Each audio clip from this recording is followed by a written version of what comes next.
Hallelujah, hallelujah, hallelujah. ദൈവത്തിന്റെ അതിപരിശുദ്ധമായ നാമം വാഴ്ത്തപ്പെടുമാറാകട്ടെ. ഇന്ന് അനുഗ്രഹിക്കപ്പെട്ട ശുശ്രൂഷയിൽ അപ്രതീക്ഷിതമായിട്ടാണെങ്കിലും നിങ്ങളുടെ മധ്യത്തിലും സാക്ഷിയായി നിൽപ്പാൻ സർവശക്തനായ ദൈവം എന്റെ ജീവിതത്തിൽ നൽകിയതായ മഹത്വമേറിയ സന്ദർഭത്തെ ഓർത്ത് സർവശക്തനായ ദൈവത്തെ ഞാൻ സ്തുതിക്കുന്നു, സ്തോത്രം ചെയ്യുന്നു. ആദ്യമായിട്ട് കേരള യാത്രയുമായുള്ള ബന്ധത്തിൽ യോഹന്നാൻ ബ്രദറുമായി കടന്നു വരുന്നതായ സമയത്താണ് ആദ്യമായിട്ട് അഭിഷിക്തനെ ഞാൻ കാണുവാനായിടായത്. പക്ഷെ അന്ന് മുതൽ ഞാൻ ആഗ്രഹിക്കുന്നുണ്ട് ഒരു ദിവസം ഈ ആലയത്തിലും കടന്നു വന്ന് എൻ്റെ ജീവിതത്തിൽ സർവശക്തനായ ദൈവം ചെയ്തതായ നന്മകളെ നിങ്ങളോടും പറയണമെന്ന്. പക്ഷെ ഞാൻ ഒത്തിരി ശ്രമിച്ചിട്ടും എനിക്ക് വരുവാനായി കഴിഞ്ഞില്ല. എങ്കിലും അവൻ സകലതും തക്ക സമയത്ത് ഭംഗിയായി ചെയ്യുന്ന ദൈവമാകിയാൽ ഇന്ന് പകൽക്കാലം എനിക്ക് വേണ്ടി നിങ്ങളുടെ മധ്യത്തിൽ ഇപ്രകാരം ഒരു അവസരം ഒരുക്കി. ഹല്ലേലൂയ. ശരിക്കും പറഞ്ഞു കഴിഞ്ഞാൽ ഞങ്ങൾ 30-ാം തീയതി യാത്ര ആരംഭിച്ചതാണ്. ട്രിവാൻഡ്രത്ത് നിന്ന് യാത്ര തിരിച്ചതായ സമയത്താണ് വയനാട്ടില് അന്ന് രാവിലെയാണ് ലാൻഡ് സ്ലൈഡിങ് നടക്കുന്നത്. ഭയങ്കര പ്രശ്നങ്ങളാണ്. ഞങ്ങൾ 7-8 പേരായിട്ട് കടന്നു വരുവാനായിട്ട് ആഗ്രഹിച്ച് യാത്ര ആരംഭിച്ചുവെങ്കിലും ഈ പ്രശ്നങ്ങൾ കണ്ടപ്പോൾ പലരും അങ്ങ് വഴിമാറിപ്പോയി, പലരും വന്നില്ല. റെയിൽവേ സ്റ്റേഷനിൽ വന്ന് നിൽക്കാമെന്ന് പറഞ്ഞവരെയൊക്കെ അവിടെ വന്ന സമയത്ത് വിളിച്ചിട്ട് ഫോൺ എടുക്കുന്നില്ല, ഫോൺ സ്വിച്ച് ഓഫ് ചെയ്ത് വെച്ചിരിക്കുന്നു. അങ്ങനെ പലരും മാറിയ വേളയിലും വിളിച്ച ദൈവം വിശ്വസ്തനും എണ്ണിക്കൊണ്ട് കർത്താവിൽ ആശ്രയം വെച്ച് 3 പേരായിട്ടാണ് ഞങ്ങൾ അവിടുന്ന് യാത്ര ആരംഭിച്ചത്. എന്നെ കേൾക്കുന്ന ദൈവമക്കളെ, ദൈവം വിശ്വസ്തൻ തന്നെയാണ്. ഞങ്ങളുടെ യാത്രാ മധ്യത്തിൽ യാതൊരു ക്ലേശങ്ങളും കൂടാതെ വണ്ണം സർവശക്തനായ ദൈവത്തിൽ ഞങ്ങളുടേതായ ആവശ്യങ്ങൾ സമർപ്പിച്ചപ്പോൾ വചനം പറയുന്നത് പോലെ നിന്റെ വഴി യഹോവയിൽ ഫലമേൽപ്പിക്കുക, അവനിൽ തന്നെ ആശ്രയിക്കുക, അവനത് നിർവഹിക്കും. സർവശക്തനായ ദൈവം ഞങ്ങളെ തക്ക സമയത്ത് ലക്ഷ്യസ്ഥാനത്ത് ഒരു വഴികാട്ടിയായി കൂടെ നിന്ന്, ഗൂഗിൾ മാപ്പിലാണ് സംഭവങ്ങളെല്ലാം സെറ്റ് ചെയ്തിരിക്കുന്നത്. ഞങ്ങൾ ഇന്ന് വരെയും കണ്ടിട്ടില്ലാത്ത വഴികളിലൂടെയൊക്കെയാണ് കടന്നുപോയത്. ആരും ഞങ്ങളെ വഴിയിൽ കൈ കാണിച്ചില്ല. ആനയൊക്കെ ഇറങ്ങുന്ന വഴികളിലൂടെയൊക്കെയാണ് ഞങ്ങൾ പോയത്. ആനയെ കാണുവാനിടയിൽ തീർന്നില്ല. യാത്രാമധ്യേ യാതൊരു ക്ലേശങ്ങളും കൂടാതെ ഒരു വഴികാട്ടിയായി പരിശുദ്ധാത്മാവാകാൻ ദൈവം ഇറങ്ങി നിന്നു. ഞങ്ങളെ ലക്ഷ്യസ്ഥാനങ്ങളിൽ എത്തിച്ചു. കടന്നുപോയ യാത്രകളിലൊക്കെ ഏറ്റവും അനുഗ്രഹമാണ്, ആശ്ചര്യമാണ് സ്വർഗത്തിൽ ദൈവം വഴി നടത്തി. ഹല്ലേലൂയ. ഇന്ന് ഇങ്ങോട്ട് വരുന്ന സമയത്ത് രാവിലെ ഞങ്ങൾക്ക് 10 മണിക്ക് ട്രിവാൻഡ്രത്ത് എത്തണമെന്നുള്ള ചിന്തയിൽ രാത്രിയിലെ ഡ്രൈവ് ചെയ്യുക. ഇന്നലെ രാവിലെ മുതൽ ഞങ്ങൾ ഡ്രൈവ് ചെയ്ത് വരുന്ന സമയത്ത് ഞാനാണ് ഡ്രൈവ് ചെയ്യുന്നത്. അപ്പോൾ തുടർന്നും വീണ്ടും യാത്ര ചെയ്ത് കർണാടകയിൽ പോയി കർണാടകയിൽ നിന്ന് തിരിച്ചു വരുന്നതായ വഴിയിൽ പകുതി ദൂരം എത്തിയപ്പോൾ ഒട്ടും ഒന്നും കാണുവാനായിട്ട് സാധിക്കുന്നില്ല. ഗ്ലാസ് എല്ലാം ബ്ലറാകുന്നു. പിന്നെ കുറേ നേരം കഴിഞ്ഞപ്പോൾ ഈ ബ്രൈറ്റ്നസ് കണ്ണിൽ അടിച്ചടിച്ചടിച്ചടിച്ച് ഇച്ചിരി ഉറക്കം വന്നപ്പോൾ ഒരു അരമണിക്കൂർ റെസ്റ്റ് ചെയ്യാന്ന് ചിന്തിച്ച് വണ്ടി ഒതുക്കിയതാണ്. അല്പം അധികം ഉറങ്ങിപ്പോയി. അതുകൊണ്ട് തന്നെ ലക്ഷ്യസ്ഥാനത്ത് എത്തുവാനായി സാധിക്കത്തില്ല. അങ്ങനെ ചിന്തിച്ചപ്പോഴാണ് ഞാൻ അഭിനന്ദൻ ബിഷപ്പിനോട് ഞാൻ പറഞ്ഞത്, ഇവിടെയാണല്ലോ നമ്മുടെ പാസ്റ്റർ ഇവിടെ ഉള്ളത്, അദ്ദേഹത്തെ നമുക്കൊന്ന് കാണാൻ സാധിച്ചാൽ അവിടുത്തെ ആരാധന ചിലപ്പോൾ 10 മണിക്ക് ആയിരിക്കുമെന്ന് പറഞ്ഞു. അപ്പോ ബിഷപ്പ് പറഞ്ഞു, ഇല്ല, സ്ഥലം കഴിഞ്ഞു എന്നാണ് തോന്നുന്നത് എന്ന് പറഞ്ഞു. എങ്കിലും ഞങ്ങൾ പെട്ടെന്ന് തന്നെ അടുത്തൊരു പമ്പിൽ കയറി ഫ്രഷപ്പായി. എന്തായാലും നോക്കട്ടെ, ഏതെങ്കിലും ഒരു ചർച്ചിൽ കയറുന്ന കടവുള്ള ദിവസമാണ്, ആരാധന കൂടാതിരിക്കാൻ പറ്റത്തില്ല. ഇങ്ങനെ വരുന്നതായ വഴിയിൽ 2 പേരെ കണ്ട് ഞാൻ ചോദിച്ചു, ഇവിടെ കൊറട്ടി എന്ന് പറയുന്ന സ്ഥലം എന്തുകൊണ്ട് അപ്പുറത്താന്ന് പറഞ്ഞു. ഞങ്ങള് അല്പം മുന്നോട്ട് എടുത്തപ്പോഴേക്കും ഇവിടെ സിഗ്നേച്ചറൊക്കെ കണ്ടു. അങ്ങനെ പിന്നെ ഞങ്ങൾ യൂട്ടിനെടുത്ത് പെട്ടെന്ന് ഇവിടെ വരുവാനായിട്ടിടയായി. എങ്കിലും ആരാധനയുടെ ആരംഭം മുതൽ തന്നെ പങ്കുചേരുവാൻ സ്വർഗത്തിൽ ദൈവം എന്നെ സഹായിച്ചു. ഹല്ലേലൂയ. എന്റെ ജീവിതത്തിൽ സർവശക്തനായ ദൈവം ജനനം മുതൽ ഇതുവരെയും നല്ലവനും വിശ്വസ്തനുമായിരുന്നു. ഹല്ലേലൂയ. യഹോവ നല്ലവനെന്ന് രുചിച്ചറിവിൻ, അവനെ ശരണം പ്രാപിക്കുന്ന മനുഷ്യൻ ഭാഗ്യവാൻ. അങ്ങനെ ഭാഗ്യവാന്മാരുടെ പട്ടികയിൽ എനിക്കും ഇടം നേടുവാൻ എനിക്കൊരു അവസരം ഉണ്ടായി. ഹല്ലേലൂയ. ഞാൻ എന്റെ സാക്ഷ്യം വളരെ വേഗത്തിൽ പറയുവാൻ ആഗ്രഹിക്കുന്നു. പറയുവാനാണെങ്കിൽ ഒത്തിരി ഉണ്ട്. ജനനം മുതൽ ഇന്ന് ഞാൻ നിങ്ങളുടെ മുമ്പിൽ നിൽക്കുന്ന സമയം വരെയും ഒത്തിരി അത്ഭുതങ്ങൾ, സർവശക്തനായ ദൈവത്തിന്റെ പ്രവൃത്തികൾ അനുഭവിക്കുവാനും കാണുവാനും കേൾക്കുവാനും ഭാഗ്യം ലഭിച്ചതായ ഒരു വ്യക്തിയാണ് ഞാൻ എന്ന് പറയുന്നത്. ഹല്ലേലൂയ. ഞാൻ നിൽക്കുന്നത് തന്നെ സർവശക്തനായ ദൈവത്തിന്റെ വലിയൊരു കൃപയാലാണ്. 2022 മെയ് മാസം 6-ാം തീയതി ഞങ്ങളൊരു ശുശ്രൂഷ കഴിഞ്ഞ് കാഞ്ഞിരപ്പള്ളിയിൽ നിന്നും ട്രിവാൻഡ്രത്തേക്ക് മടങ്ങുമ്പോൾ കിളിമാനൂർ വെച്ച് ഞാൻ യാത്ര ചെയ്തതായ ബൈക്കിലേക്ക് ഒരു കാറ് വന്നിടിച്ച് ഒരു വലിയൊരു അപകടം എന്റെ ജീവിതത്തിലേക്ക് നേരിട്ടു. ഹല്ലേലൂയ. കൊറോണയ്ക്ക് കഴിഞ്ഞതായ സമയമാണ്. കുറച്ച് ശുശ്രൂഷകളൊക്കെ കിട്ടിയപ്പോൾ ഇനി ലൈഫെല്ലാം സെറ്റാണെന്ന് ചിന്തിച്ച് നിൽക്കുന്ന സമയത്താണ് അപ്രതീക്ഷിതമായിട്ട് ഇപ്രകാരം ഒരു ദുരന്തം ഉണ്ടാകുന്നത്. ഇടി കൊണ്ട് ഞാൻ ഒരു കലിങ്ങിനടിയിൽ ചെന്ന് വീണു. ഞാൻ പെട്ടെന്ന് നോക്കുമ്പോൾ കാലിന്റെ തുടയിൽ ഇങ്ങനെ മടങ്ങി ഇപ്പുറ സൈഡിൽ ഇങ്ങനെ കിടക്കുകയാണ്. ഹല്ലേലൂയ.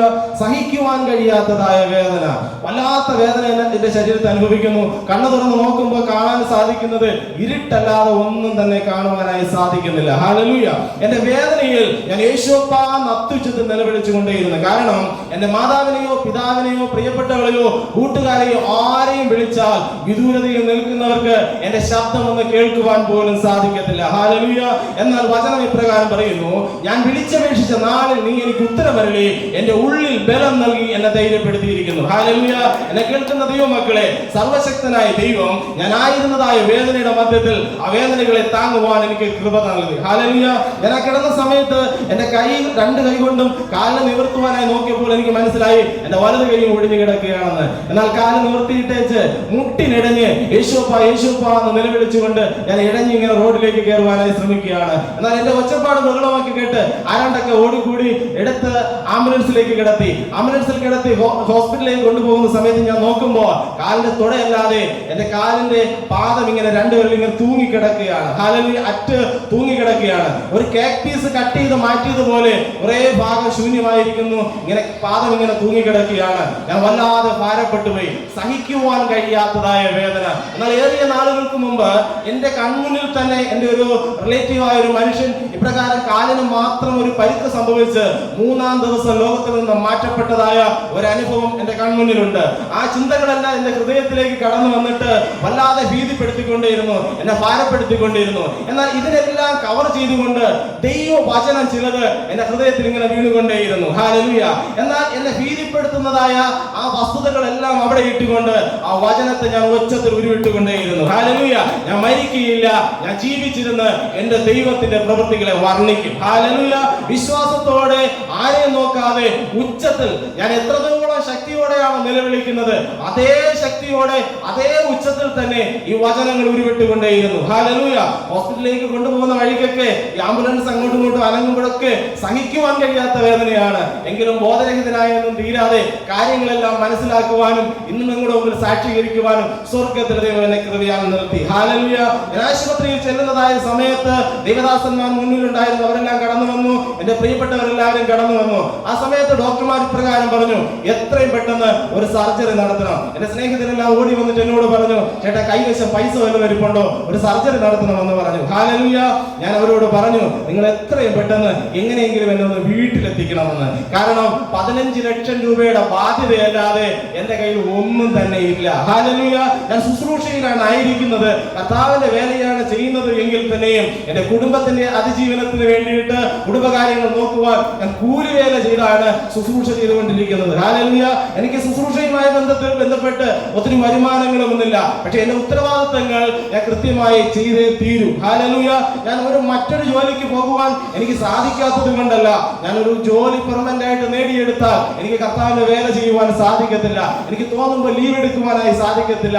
എന്നാൽ എന്റെ ശരീരം കൊണ്ട് ഞാനൊന്ന് അധ്വാനിക്കാൻ തയ്യാറായാൽ ഒരിടത്തല്ലെങ്കിൽ മറ്റൊരു സ്ഥലത്ത് എനിക്ക് ജോലിക്ക് പോകുവാൻ സാധിക്കും. ഹല്ലേലൂയ. ആയതുകൊണ്ട് തന്നെ ഞാൻ കഠിനമായി അധ്വാനിച്ച് ദൈവവേലയ്ക്ക് വേണ്ടി കഴിയുന്നത്രയും ചെലവിട്ടുകൊണ്ട് കർത്താവിന്റെ വേല ചെയ്യുവാൻ എനിക്ക് ഭാഗ്യമുണ്ടായി. ആ അവസ്ഥയിലാണ് എന്റെ ജീവിതത്തിൽ ഈ അപകടം സംഭവിക്കുന്നത്. ഞാൻ മാനസികമായി അല്പമൊന്ന് തകർന്നു പോയി. ഹല്ലേലൂയ.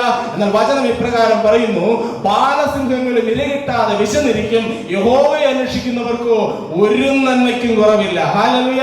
എന്നെ കേൾക്കുന്ന ദൈവമക്കളെ, അല്പമൊന്ന് ഭാരപ്പെട്ടു എങ്കിലും ഞാൻ ചുറ്റും നോക്കുമ്പോൾ എനിക്ക് വേണ്ടിയിട്ട് ഒരു കരം ചലിക്കുന്നത് എനിക്ക് കാണുവാനിടയായി തീർന്നു. ഹല്ലേലൂയ. എനിക്ക് ഇപ്രകാരം സംഭവിച്ചു എന്ന് ദുഃഖിക്കുവാനല്ല, എന്റെ സർവശക്തനായ ദൈവമേ, എന്റെ ഈ അവസ്ഥയിലും നീ എന്നെ ഇപ്രകാരം നടത്തുന്നുവല്ലോ എന്ന് ചിന്തിച്ച് സർവശക്തനായ ദൈവത്തെ സ്തോത്രം പറയുവാനല്ലാതെ എനിക്ക് ഒന്നിനും സാധിച്ചില്ല. ഹല്ലേലൂയ. ഞാൻ പലപ്പോഴും മറ്റുള്ളവർ കേൾക്കുകയും കേൾക്കാതെയും ഒക്കെ നിറകണ്ണുകളോടെ ദൈവസന്നിധിയിൽ സ്തോത്രം പറഞ്ഞുകൊണ്ടേയിരുന്നു. കാരണം എന്റെ സാഹചര്യങ്ങൾക്കൊത്ത് ഇപ്രകാരം ഒന്നുമല്ല എന്റെ കാര്യങ്ങൾ നടക്കേണ്ടത്. ഹല്ലേലൂയ. എന്നെ കാണുന്നവരൊക്കെ ചില സമയങ്ങൾക്ക് അത്യാവശ്യങ്ങൾക്ക് ആരോടെങ്കിലും പൈസ ചോദിച്ചാൽ പോലും ചിലർ പറയുന്നത് തെരുവിൽ കിടക്കുന്ന പിച്ചക്കാരെന്നും ഭിക്ഷയാചകനെന്നൊക്കെ എന്റെ മുഖത്ത് നോക്കി സംസാരിച്ചവർ പോലുമുണ്ട്. ഹല്ലേലൂയ. ഈ വാക്കുകളൊക്കെ എന്നെ ഒത്തിരി വേദനിപ്പിക്കുമെങ്കിലും ഞാൻ വന്നിരുന്ന ദൈവസന്നിധിയിൽ പ്രാർത്ഥിക്കുമ്പോൾ സർവശക്തനായ ദൈവം എന്നോട് പറയും, ഞാൻ നിന്നെ വിലയേറിയവനും മാന്യനുമായി എണ്ണിയിരിക്കുന്നു. ഹല്ലേലൂയ. ഞാൻ ആശയ്ക്ക് വിപരീതമായി ആശയോടെ വിശ്വസിച്ച അബ്രഹാമിന്റെ ജീവിതത്തിൽ വൻ കാര്യങ്ങൾ ചെയ്ത ദൈവത്തിലാണ് ആശ്രയം വയ്ക്കുന്നത്. എന്റെ ജീവിതത്തിലെ സാഹചര്യങ്ങളെയല്ല ഞാൻ നോക്കുന്നത്, സർവശക്തനായ ദൈവത്തെയാണ്.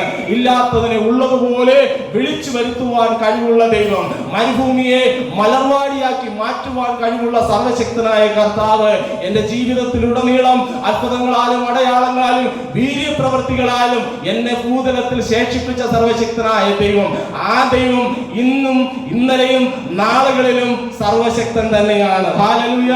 ദൈവസന്നിധിയിൽ പ്രാർത്ഥനയോടെ ആയിരുന്നു. ആ സമയത്ത് എന്റെ സുഹൃത്തുക്കൾ പറഞ്ഞു, എന്റെ കാല് മുറിക്കുവാൻ വേണ്ടിയിട്ടാണ് അകത്തേക്ക് കയറ്റുന്നതെന്ന്. ഹല്ലേലൂയ. ഭാരപ്പെട്ടു എങ്കിലും എല്ലാവരും ദൈവസന്നിധിയിൽ പ്രത്യാശയോടെ പ്രാർത്ഥിച്ചു. അനവധി ദൈവദാസന്മാർ, ഞാൻ അറിയുന്നവർ അറിയാത്തവരായിട്ടുള്ള ഒത്തിരി വ്യക്തികൾ ഞങ്ങൾക്ക് വേണ്ടി പ്രാർത്ഥിച്ചു. അപ്പോൾ എല്ലാവരും പറഞ്ഞു, കാല് മുറിക്കണ്ട, അത് തൽക്കാല സർജറികൾ നടക്കട്ടെ എന്ന് പറഞ്ഞു. അപ്പോൾ ഡോക്ടർമാർ പറഞ്ഞു, ഇന്നല്ലെങ്കിൽ നാളെ ഇദ്ദേഹത്തിന്റെ ജീവൻ നിലനിൽക്കണമെങ്കിൽ ഈ കാല് മുറിച്ചാൽ മാത്രമേ സാധിക്കൂ എന്ന്. ഹല്ലേലൂയ. എന്നെ കേൾക്കുന്ന ദൈവമക്കളെ, വെറും 10% മാത്രം രക്ഷപ്പെടുവാൻ സാധ്യതയുള്ള അതേ കാലുകൾ ഊന്നിയാണ് ഞാൻ നിങ്ങളുടെ മുമ്പിൽ ആയിരിക്കുന്നത്. ഹല്ലേലൂയ. എന്റെ ദൈവത്തിന് ഒന്നും തന്നെ അസാധ്യമായി ഇല്ല. ഹല്ലേലൂയ. അന്ന് ഡോക്ടർമാർ പറഞ്ഞു, കാൽ മുറിച്ചാലേ ഞാൻ രക്ഷപ്പെടൂ എന്ന്. ഹല്ലേലൂയ. എന്നാൽ എന്റെ കാലിനെ മുറിച്ചു മാറ്റാതെ, ഞാനൊരു പെർമനന്റ് വികലാംഗനായി മാറാതെ സ്വർഗത്തിലെ ദൈവം എന്നെ സംരക്ഷിച്ചു. ഹല്ലേലൂയ. ഞാൻ ഏകദേശം 3 മാസത്തോളം തിരുവനന്തപുരം മെഡിക്കൽ കോളേജിൽ കഴിയേണ്ടതായിട്ട് വന്നു. ഒരു ദിവസം പോലും ആശുപത്രിയിൽ കിടക്കാൻ പറ്റിയതല്ല എന്റെ സാഹചര്യം എന്ന് പറഞ്ഞാൽ, വളരെ വാർദ്ധക്യത്തിലായിരിക്കുന്ന മാതാവ്, പിതാവ്, എന്റെ പ്രിയപ്പെട്ടവളുണ്ട്. ഹല്ലേലൂയ. ഒത്തിരി ബാധ്യതകളുണ്ട്, ഒത്തിരി ആവശ്യങ്ങളുണ്ട്, പല കാര്യങ്ങളും അനുനിമിഷം ഞാൻ ചെയ്തു തികയ്ക്കേണ്ടതായിട്ടുണ്ട്. എന്നെ കേൾക്കുന്ന ദൈവമക്കളെ, ഒരു ദിവസം പോലും ആരുടെ മുമ്പിൽ കൈ നീട്ടുവാൻ അനുവദിക്കാതെ വണ്ണം സർവശക്തനായ ദൈവം ഏലിയാവിനെ പോഷിപ്പിച്ചതുപോലെ എനിക്ക് വേണ്ടുന്നതൊക്കെയും തക്ക സമയത്ത് തന്ന് എന്നെ നിലനിർത്തി. ഹല്ലേലൂയ. അന്ന് എനിക്ക് വേണ്ടുന്നതൊക്കെയും എന്റെ സ്വർഗത്തിലെ അപ്പനാണ് എനിക്ക് ചെയ്തു തന്നത്. എന്റെ മാതാപിതാക്കൾ എന്നെ കരുതിയിരുന്നെങ്കിൽ എന്നെ ഇത്രയധികം നന്നായി കരുതുവാൻ സാധിക്കത്തില്ലായിരുന്നു. എന്റെ സ്നേഹിതർ എന്നെ കരുതിയിരുന്നെങ്കിൽ എന്റെ ജീവിതത്തിൽ ഇത്രയധികം സന്തോഷം ലഭിക്കുവാൻ സാധിക്കത്തില്ലായിരുന്നു. എന്നെ സ്വർഗത്തിലെ അപ്പൻ കരുതിയത് കൊണ്ട് എന്റെ ആവശ്യങ്ങൾ അറിഞ്ഞ് ആകാശത്തിലെ കിളിവാതിലുകൾ തുറന്ന് സമൃദ്ധിയായി ഓരോ ദിവസവും എന്നെ വഴി നടത്തി. ഹല്ലേലൂയ. ആ സമയത്തും എന്റെ മനസ്സിലൊരു പ്രത്യാശയുണ്ട്, വലിയ അപകടമൊന്നുമല്ല സംഭവിച്ചത്. ഇത് കുറച്ച് ദിവസം കഴിയുമ്പോൾ, ഒരു 10-45 ദിവസം കഴിയുമ്പോൾ അസ്ഥികളെല്ലാം കൂട്ടിയോജിക്കും, പ്രശ്നങ്ങളൊന്നും ഇല്ല എന്ന് ഞാൻ ഇങ്ങനെ ചിന്തിച്ച ആ ഒരു വിശ്വാസത്തിൽ ഇങ്ങനെ കിടക്കുമേൽ തന്നെ കിടക്കുകയാണ്. എന്നെ കാണുവാനായിട്ട് വരുന്നവരൊക്കെ വളരെ അനുകമ്പയോടെയാണ് എന്നോട് സംസാരിക്കുന്നത്. ഇനി നിന്റെ ജീവിതം എന്തായിത്തീരും, നീ ഇനി എങ്ങനെയാണ് തുടർന്ന് ജീവിക്കുക, ഇത്രയും നാള് നീ ഓടി നടന്ന് നിന്റെ ശരീരം കൊണ്ടൊക്കെ അധ്വാനിച്ചു, അന്നേ നിന്നോട് പറഞ്ഞതാണ് എന്തെങ്കിലും ഒരു ജോലി കൂടെ നോക്കാനായിട്ട്, ബൈബിളും കഷത്ത് വെച്ചുകൊണ്ട് നടന്നിട്ട് എന്താണ് നിന്റെ ജീവിതത്തിൽ സംഭവിച്ചത്, ഇപ്പൊ കിടക്കകത്ത് തന്നെ ഒതുങ്ങിക്കൂടേണ്ടി വന്നില്ലേ എന്നൊക്കെ പലരും എന്നോട് ചോദിച്ചു. ഹല്ലേലൂയ. അവരോട് ഞാൻ പറഞ്ഞു, ഇത് കാര്യമായ പ്രശ്നമൊന്നുമില്ല, 10-45 ദിവസം കഴിയുമ്പോൾ അല്ലെങ്കിൽ 2 മാസമോ 3 മാസമോ കഴിയുമ്പോൾ ഇതെല്ലാം ശരിയാകും, പഴയതുപോലെയാകും, വേറെ കുഴപ്പമൊന്നുമില്ല, ഞാൻ തന്നെ കാര്യങ്ങൾ ചെയ്യും, സർവശക്തനായ ദൈവം എന്നെ ബലപ്പെടുത്തുമെന്ന് അവരോട് പറയുവാൻ സ്വർഗം എന്നെ ബലപ്പെടുത്തി. ഹല്ലേലൂയ. ഞാൻ 3 മാസം ആശുപത്രിയിൽ കിടക്കെ ഏകദേശം 45 ദിവസങ്ങളൊക്കെ പിന്നിട്ട ശേഷം മുടങ്ങാതെ ഞാൻ വചനം വായിക്കും. കയ്യിലിങ്ങനെ പ്ലാസ്റ്റർ ഇട്ടിട്ടുണ്ട്, കാലിങ്ങനെ നീട്ടി പൊക്കി ഇങ്ങനെ വെച്ച് കിടക്കുക, കാലിന് പുറത്തൂടെയൊക്കെ നിറയെ കമ്പിയൊക്കെ ഉണ്ട്, അനങ്ങാൻ വയ്യാത്ത അവസ്ഥയിലാണ് കിടക്കുന്നത്. വചനം വായിക്കും. വചനത്താൽ കർത്താവ് എന്നോട് സംസാരിക്കുകയും എന്നെ ആശ്വസിപ്പിക്കുകയും ചെയ്യും. ഹല്ലേലൂയ. ഒരു ദിവസം ഇങ്ങനെ വചനം വായിക്കുന്നതായ സമയത്ത് ഹബക്കൂക്ക് പ്രവാചകന്റെ പുസ്തകം 3-ാം അധ്യായം അതിന്റെ 19-ാമത്തെ വാക്യം, യഹോവയായ കർത്താവ് എന്റെ ബലമാകുന്നു. അവൻ എന്റെ കാൽ പേടമാൻ കാൽ പോലെ ആക്കുന്നു, ഉന്നതികളിലേക്ക് എന്നെ നടക്കുമാറാക്കുന്നു. ഹല്ലേലൂയ. ഞാൻ കർത്താവ് പറഞ്ഞതായ ആ വാഗ്ദത്ത വചനത്തെ അങ്ങ് വിശ്വസിച്ചു. ഹല്ലേലൂയ. എന്നാൽ വചനം ഇപ്രകാരം പറയുന്നു, പ്രവൃത്തിയില്ലാത്ത വിശ്വാസം അത് നിർജീവമാകുന്നു. ഹല്ലേലൂയ. എനിക്ക് സൗഖ്യം നൽകാമെന്നും സൗഖ്യമായെന്നും സർവശക്തനായ ദൈവം പറയുമ്പോൾ ആ സൗഖ്യം എനിക്ക് വന്നോ ഇല്ലയോ എന്ന് ഞാനൊന്ന് ചെക്ക് ചെയ്താൽ മാത്രമേ എനിക്കത് അറിയുവാനായി സാധിക്കത്തുള്ളൂ. ഹല്ലേലൂയ. ഞാൻ കിടന്ന അവസ്ഥയിൽ ഈ വചനം കിട്ടിയ ഉടനെ തന്നെ എന്റെ പ്ലാസ്റ്റിട്ട കൈ കൊണ്ടും എന്റെ ഇടത്തെ കൈ കൊണ്ടും ഞാൻ എന്റെ കാലിനെ മെല്ലെ തൂക്കി താഴെ ഇറക്കുവാനായിട്ട് ശ്രമിച്ചു. കാലിങ്ങനെ താഴ്ന്നു വരുന്നതായ സമയത്ത് ആ മുറിഞ്ഞ ഭാഗത്തുനിന്ന് ബ്ലഡ് ഇങ്ങനെ സ്പിറ്റ് ചെയ്യാനായിട്ട് തുടങ്ങി. ഹല്ലേലൂയ. പെട്ടെന്ന് തന്നെ പ്രിയപ്പെട്ടവരൊക്കെ കണ്ടു. എന്നെ ഒത്തിരി ദേഷ്യപ്പെട്ട് എന്റെ കാലിനെ പൂർവ്വസ്ഥിതിയിലേക്ക് വെച്ചു. അടുത്ത ദിവസം ഡോക്ടർ ഇങ്ങനെ ഡ്രസ് ചെയ്യാനായിട്ട് വന്നപ്പോൾ ഞാൻ പറഞ്ഞു, ഞാനിങ്ങനെ കാലൊന്ന് താഴ്ത്തുവാനായിട്ട് ശ്രമിച്ച സമയത്ത് കാലിൽ നിന്ന് ബ്ലഡ് വന്നു എന്ന്. ഒരു ചിരിച്ച മുഖത്തോടെ ഡോക്ടർ എന്നോട് പറഞ്ഞു, ഈ അടുത്ത കാലത്തൊന്നും എഴുന്നേൽക്കാമെന്നേ ചിന്തിക്കണ്ട. ഹല്ലേലൂയ. 4ാമത്തെ സർജറിക്ക് വേണ്ടി ഞാൻ കാത്തു കിടക്കുന്ന സമയത്താണ് ഡോക്ടർ എന്നോട് ഇപ്രകാരം പറയുന്നത്, ഈ 4 സർജറികൾ കൂടാതെ 3 സർജറികൾ കൂടി പൂർത്തീകരിച്ചാൽ മാത്രമേ 3 വർഷത്തിന് ശേഷം കാലൊന്ന് നിലത്ത് വെക്കുവാനെങ്കിലും സാധിക്കത്തുള്ളൂ. കാലിന്റെ തുടയല് ഒടിഞ്ഞ് 2ആയിട്ട് കീറിപ്പോയിട്ടുണ്ട്. ഇടുപ്പിൽ നിന്ന് 2 അസ്ഥികൾ എടുത്ത് അവിടെ ഡ്രാഫ്റ്റ് ചെയ്ത് വെക്കേണ്ടതായിട്ടുണ്ട്. അങ്ങനെ 3 വർഷത്തിന് ശേഷം വീടിനകത്തെങ്കിലും ഒന്ന് കാൽ വെച്ച് നടക്കുവാൻ പറ്റിയാൽ അത് ഭാഗ്യമെന്ന് ചിന്തിച്ചോണം. ഒരിക്കലും വീട് വിട്ട് നീ പുറത്തിറങ്ങാമെന്നോ പഴയതുപോലെ കാര്യങ്ങൾ ചെയ്യാമെന്നോ ചിന്തിക്കുകയേ വേണ്ട എന്ന് ഡോക്ടർ എന്നോട് പറയുവാനായിടയായി തീർന്നു. ഹല്ലേലൂയ. എന്നെ കേൾക്കുന്ന ദൈവമക്കളെ, സർവശക്തനായ ദൈവത്തിന് ഒന്നും തന്നെ അസാധ്യമേ അല്ല. ഹല്ലേലൂയ. വിശ്വാസത്തോടെ അപ്പൻ പറഞ്ഞ വാക്കുകളെ മുറുകെ പിടിച്ചുകൊണ്ട് തന്നെ വിശ്വാസത്തോടെ കാത്തിരുന്നു. വചനം ഇപ്രകാരം പറയുന്നു, യഹോവയെ കാത്തിരിക്കുന്നവർ അവർ ശക്തിയെ പുതുക്കും, കഴുകന്മാരെ പോലെ അവർ ചിറകടിച്ച് ഉയരുമെന്ന്. ഹല്ലേലൂയ. അവർ ക്ഷീണിച്ചു പോകാതെ നടക്കും, തളർന്നു പോകാതെ ഓടും. ഹല്ലേലൂയ. അതിനു വേണ്ടുന്ന ബലം സ്വർഗ്ഗത്തിലെ ദൈവം നൽകും. ഹല്ലേലൂയ.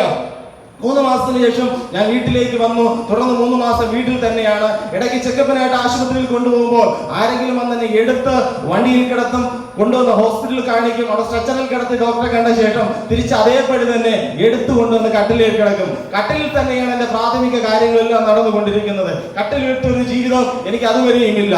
എന്നാൽ 6 മാസത്തിന് ശേഷം ഞാൻ ഡോക്ടറെ കാണുവാനായി പോയപ്പോൾ ഡോക്ടർ പറഞ്ഞു, ഇനി 2 ആഴ്ച കഴിയുമ്പോൾ വരണം അടുത്ത സർജറിക്കായിട്ട്. ഹല്ലേലൂയ. ഈ സർജറിക്ക് അപ്പുറം വീണ്ടും 2 സർജറികൾ കൂടിയുണ്ട്.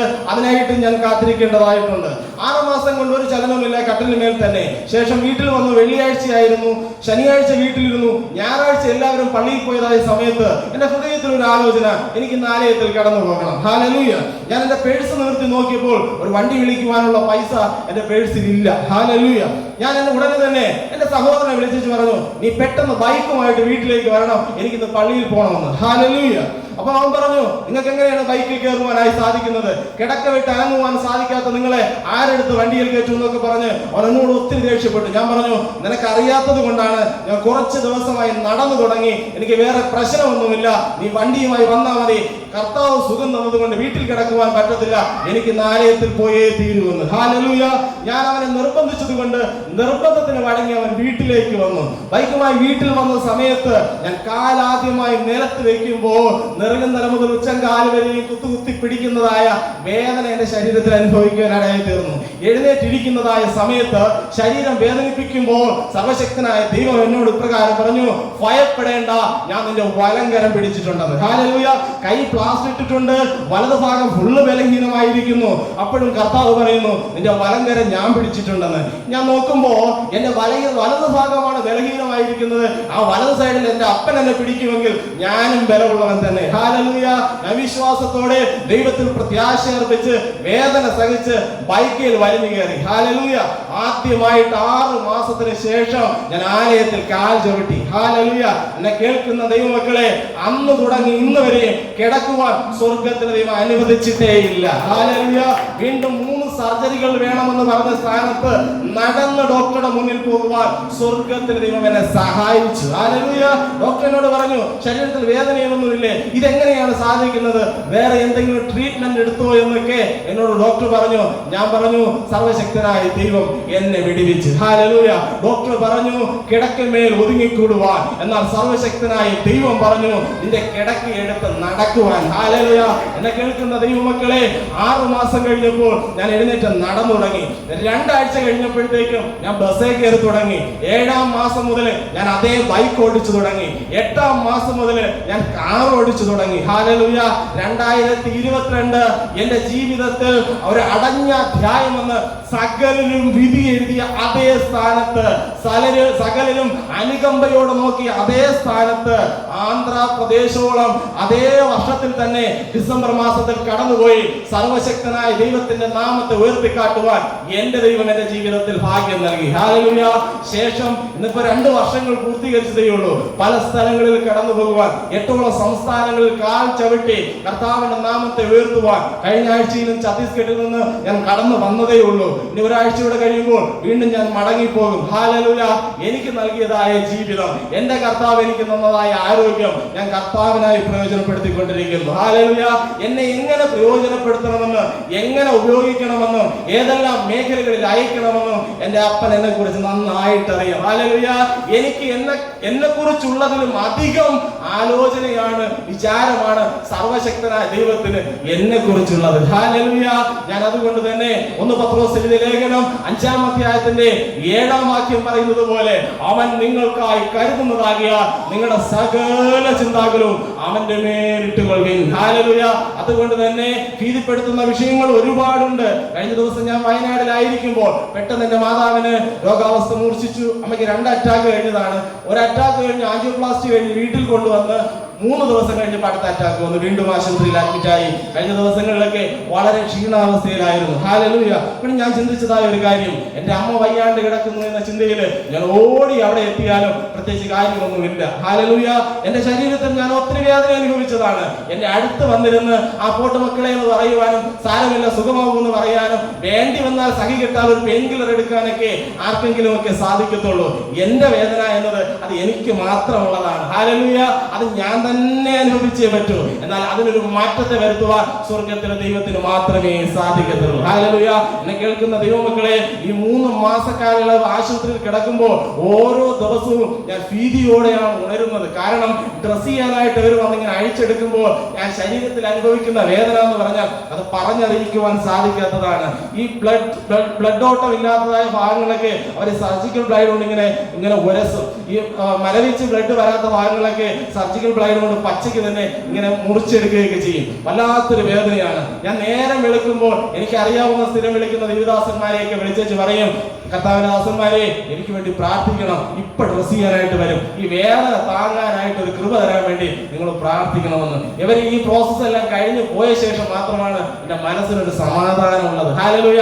എങ്കിലും ആ കാലയളവിലും ഇതൊക്കെ സഹിപ്പാൻ സ്വർഗ്ഗത്തിലെ ദൈവം എന്നെ സഹായിച്ചു. എന്നെ കേൾക്കുന്ന ദൈവമക്കളെ, കർത്താവിന്റെ വേല, വിളിച്ചവന്റെ വേല അത് വിശ്വസ്തയോടെ ചെയ്യണമെന്നാണ് എന്റെ ആഗ്രഹം. അതിന് ഭംഗം വരാതിരിക്കാൻ വേണ്ടിയിട്ട് നിങ്ങൾ എല്ലാവരും എനിക്ക് വേണ്ടി പ്രാർത്ഥിക്കണം. എന്റെ ശുശ്രൂഷകൾ ഓർത്ത് പ്രാർത്ഥിക്കണം. എന്റെ കുടുംബജീവിതത്തെ ഓർത്ത് പ്രാർത്ഥിക്കണം. ഞാൻ ഈ ഭവനത്തിലേക്ക് കടന്നു പോവുകയാണ്. രോഗാവസ്ഥയിലായിരിക്കുന്ന എന്റെ മാതാവിനും പൂർണ്ണമായ ഒരു വിടുതൽ ദൈവം നൽകേണ്ടതിനായിട്ട്, സർവശക്തനായ കർത്താവ് നൽകേണ്ടതിനായിട്ട് നിങ്ങൾ എന്നെയും എന്റെ കുടുംബത്തെയും എന്റെ ശുശ്രൂഷകളെ ഓർത്ത് പ്രാർത്ഥിക്കണമെന്ന് ആവശ്യപ്പെട്ടുകൊണ്ട് എന്റെ സാക്ഷ്യത്തിൽ നിന്ന് വിരമിക്കുന്നു. സർവശക്തനായ ദൈവം നമ്മെ ഓരോരുത്തരെയും ധാരാളമായി അനുഗ്രഹിക്കുമാറാകട്ടെ.